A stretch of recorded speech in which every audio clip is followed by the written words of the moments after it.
What it's Scooby Dooby. And welcome back to After the Snap. I'm your host, Tasha Pierce.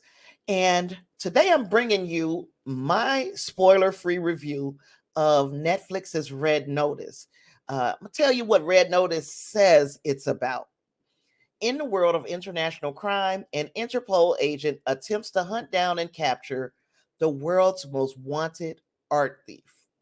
Now, this movie had a limited theatrical release that started on November 5th, and then it came to Netflix on November 12th. Runtime of this movie is 1 hour 57 minutes. The budget was an astronomical $200 million. And just to put some perspective on this, that's the same as Marvel's Eternals and $35 million more than the epic Dune by Denis Villeneuve. So that's a lot of freaking money. That's a lot of freaking money. It's starring Dwayne Johnson, Ryan Reynolds, and Gal Gadot, and I guess that kind of accounts for roughly $60 million of that huge budget. It's also starring Ritu Arya as Inspector Das, and I kind of liked her character, given the limited amount of stuff that she was given to do in this movie. I did enjoy her character.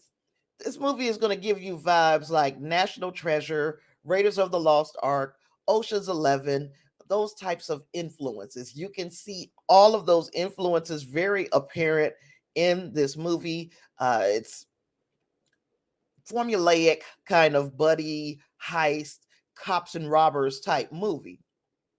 Now, The Rock, Dwayne Johnson, is Agent Hartley, and he pretty much played himself again. But he's Hollywood's most bankable talent, and I guess playing himself is enough. He also may have been playing himself due to the twist that I admittedly did not see coming at the end of this movie. Now, Ryan Reynolds is playing Nolan Booth, also heavy on himself, but a little more nuanced than the Johnson character in Hartley. I saw Gal Gadot as being the most different from what I typically see of her, and she played the bishop. She kind of showed in this movie how she might be capable of pulling off that Snow White's evil queen role that she has just recently been announced in.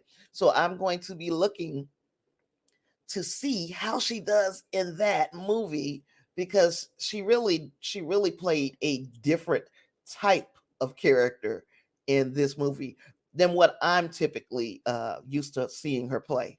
This movie was directed by Rawson Marshall Thurber. I don't know why I have so many problems saying that name. He also directed Skyscraper and Central Intelligence, amongst other things, but both of those movies also starred Dwayne Johnson. Thurber also has a screenwriter credit, and I don't think that's be something to brag about. I didn't like the dialogue. It was rather cheesy at times in this movie. It's filmed though at some remarkable locales, very, very epic locations, beautifully shot. When we get to these locations, the CGI was pretty darn good in this movie. The action was pretty darn heavy in this movie. There was those were some things that you could like about this. It was lots of action. Some sequences are more ridiculous than others, but it was lots of action.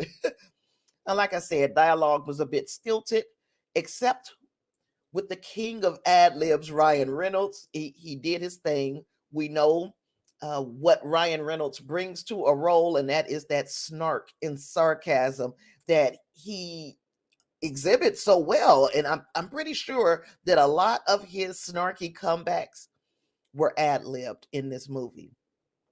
The twist at the end of this movie made so much of what we saw throughout the film work. In those moments throughout the film, I was like, this is kind of, again, here's my word, cheesy. It's kind of cheesy, but the twist made those cheesy moments work. The first 35 minutes grabbed me. It was rather interesting. We were doing the setup, introducing these characters and telling us what the stakes were. The middle of the movie got sloppy. Uh, High and low. I want to say that you could have probably eliminated 10 to 15 minutes of this movie and been just fine. The final act, again, was almost completely outside the realm of possibility. And in this case, that's a good thing. It saved us from that choppy, sloppy middle act. The twist ending was so unexpected for me, and it looks like they're aiming for a sequel for this movie. If you watch completely through to the end, you will know exactly what I'm talking about. But at the end of the day, Red Notice is pretty much mindless entertainment. If you're a fan of Dwayne "The Rock" Johnson, Ryan Reynolds, Gal Gadot, you will get your fill of these characters. It is, like I say, just a fun, mindless adventure movie. Others are going to have fun with this movie. If you're not a big, huge, diehard fan of The Rock, Gal Gadot, and Ryan Reynolds, you still might have fun, but it is a forgettable movie. So next week, Friday, all of what you saw is probably going to be gone. You can't go in here and expect award-winning performances or technical excellence. It's kind of best that you turn it off. You've seen me say turn your brain off before. Check your brain at the door. You won't be needing it. However, sometimes you just want to pass some time. You just want to be entertained for damn near 2 hours, which was a bit long. But if you're just looking for entertainment, something to pass the time, something to make you chuckle, this is a good movie for it. On Rotten Tomatoes, the critics hated this movie. And like I said, the critics are mostly interested in things that are technically excellent. I hate to keep using that term, and that may be getting some buzz around the award seasons. This ain't that. So 39% of the critics liked this. The other 61% was like, no, thank you. But the audience, it resonated with. The audience loved this movie. 92% of the audience were gung ho on Rotten Tomatoes about Red Notice. So, should I check this as a win for Netflix? I mean, uh, compared to other Netflix originals, this was great. But Netflix has been knocking it out of the park lately. They just had the Harder They Fall. They're going to get Holly Berry's Bruised. They're going to get Viola Davis and Sandra Bullock in Unforgivable.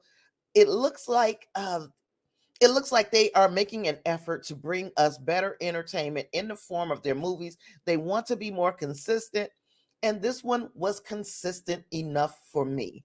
On my regular 1 out of 5 scale, I give this a 3.